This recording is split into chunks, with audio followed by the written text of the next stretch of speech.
दोस्तों, बहुत सारे मैसेजेस अब आते हैं और ईमेल पे मैसेजेस भी लोग भेजते हैं कि अभी तो सितंबर 25 सिर्फ 2 महीने हैं। क्या मैं अभी भी बोथ ग्रुप्स के लिए प्रिपेयर कर सकता हूँ? मेरा ग्रुप 1 प्रिपेयर हो चुका है, ग्रुप 2 के कुछ लेक्चर्स बचे हैं। क्या मैं सितंबर 25 में सिंगल ग्रुप के लिए अपीयर कर सकता हूँ? सिर्फ मेरा डायरेक्ट टेक्स्ट बचा पड़ा है। सो देखो, मैं कभी भी ना कोई भी डिप्लोमेटिक आंसर कभी भी किसी को नहीं देता।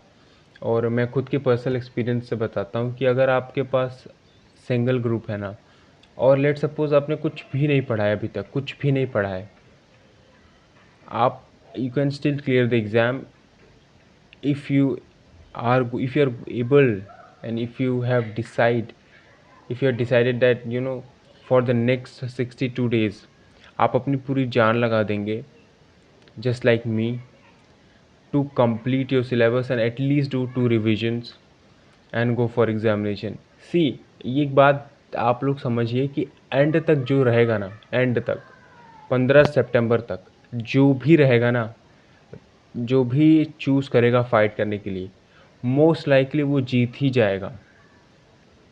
जो मन से ही अभी हार चुका है कि यार मेरा एक सब्जेक्ट बचा हुआ है, मैं कैसे प्रिपेयर कर पाऊँगा, वो तो ऑलरेडी हार चुका है ना। मैंने ये मिस्टेक्स की थी तो मैं आपको बता रहा हूँ, ठीक है। जैसे कि अभी मैं ग्रुप 2 के लिए अपेयर कर रहा हूँ। ग्रुप 2 के लिए अप्रॉक्सीमेटली 70 to 73 डेज़ है फॉर द फर्स्ट पेपर। और मेरा अभी तक मैंने एफएम शुरू नहीं किया, आउट ऑफ फियर।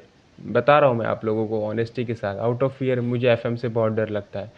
कॉस्टिंग तो फिर भी मैंने शुरू कर दी है, एफएम तो आउट ऑफ फियर मैंने शुरू भी नहीं किया। और मोस्ट लाइकली अभी मेरा पूरा जुलाई का महीना एफएम करने में चला जाएगा।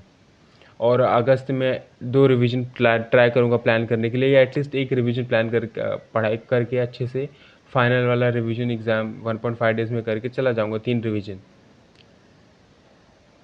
तो मैं भी आपकी जगह ही हूँ, मैं भी कोई इनह्यूमन नहीं हूँ। मैं सबका ये सी दे मैं ना आपको इस चीज़ की लिख के गारंटी दे सकता हूँ कि सीए जैसे प्रोफेशनल एग्ज़ाम्स में, सीएस में, सीएमए में, एसीसी, सीपीए, सीएफए, ये सारे जो एग्ज़ाम्स होते हैं ना, वहाँ पे आप ये मत सोचना कि एक ऐसा दिन आएगा पूरी प्रिपरेशन में जहाँ पे मेरा सारा सिलेबस ख़त्म हो जाएगा और मैं बैठ के रिलैक्स से चाय पीऊँगा।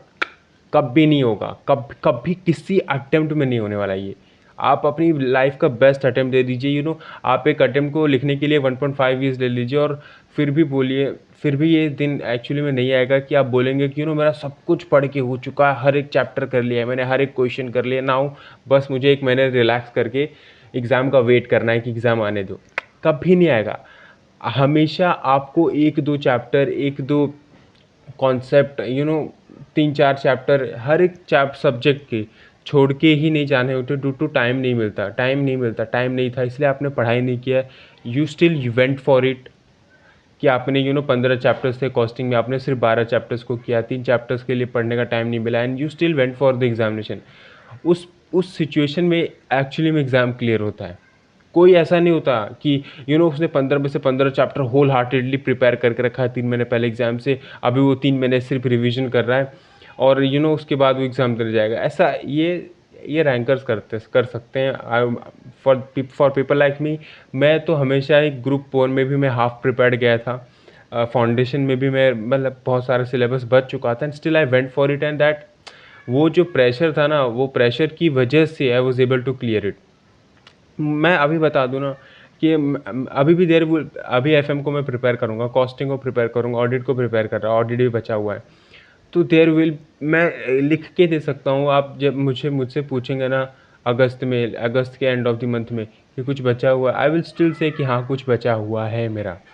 और वो अनसर्टेनिटी रहेगी, वो जो कुछ बचा हुआ सिलेबस के साथ, वो जो अनप्रेडिक्टेबिलिटी जो माइंड में रहती है ना, उसको लेके हमें एग्ज़ाम हॉल में जाना पड़ता है एंड हमें अपीयर करना पड़ता है, पेपर वो लिखना पड़ता है। हमें 100 में से 100 नहीं लाना है, हमें सिर्फ 40 लाना है।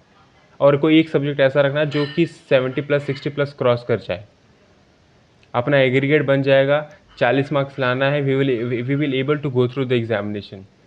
आप ये मत सोचना कभी भी कि आपका सब प्रिपेयर हो जाएगा and you will be safer side, ऐसा कुछ नहीं होने वाला है।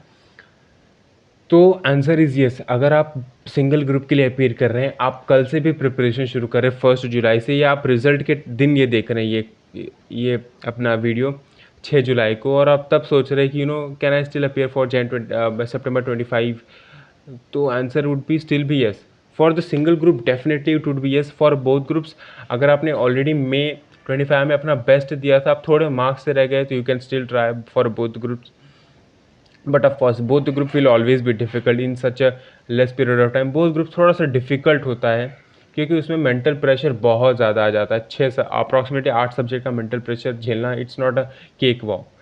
फॉर द सिंगल सब्जेक्ट, अगर आपने अभी तक कुछ भी नहीं किया है तो still you can clear it. I can give you that definite guarantee. For a both group it would be difficult, but अगर आपने एक बार रिविजन कर रखा है तो हो जाएगा। ठीक है, so this was some kind of knowledge and experience which I wanted to share. तो मेहनत करते हैं दोस्तों, पूरी जान लगाते हैं सितंबर के लिए, and let's hope, let's just, that's all we can do. मैंने देखा है कि मैं अगर बार बार रिज़ल्ट के बारे में सोचता रहूँगा कि क्या होगा यार, इस बार भी पास होऊंगा कि नहीं यार, तो हमेशा एनजाइटी पीक पे रहती है, एंड मैं पढ़ाई नहीं कर पाता, मेरा पूरा दिन वेस्ट हो जाता है। Just don't think about result, just don't होता है एज ए ह्यूमन, हमें हमारा दिमाग चला ही जाता है उस चीज़ पे, बट जस्ट अगर आप उस चीज़ के बारे में सोचेंगे ना, दिन खराब हो जाएगा आपका, सीरियसली। तो आप सिर्फ ये ध्यान दीजिए कि आपके पास आज का करंट डे है, दैट्स इट, और इसको कितना बेस्ट आप कर सकते हैं उस पर पूरा फोकस कीजिए कि आज का दिन मैं कितना बेस्ट कर सकता हूँ।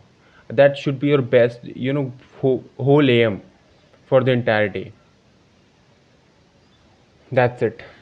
Thank you so much.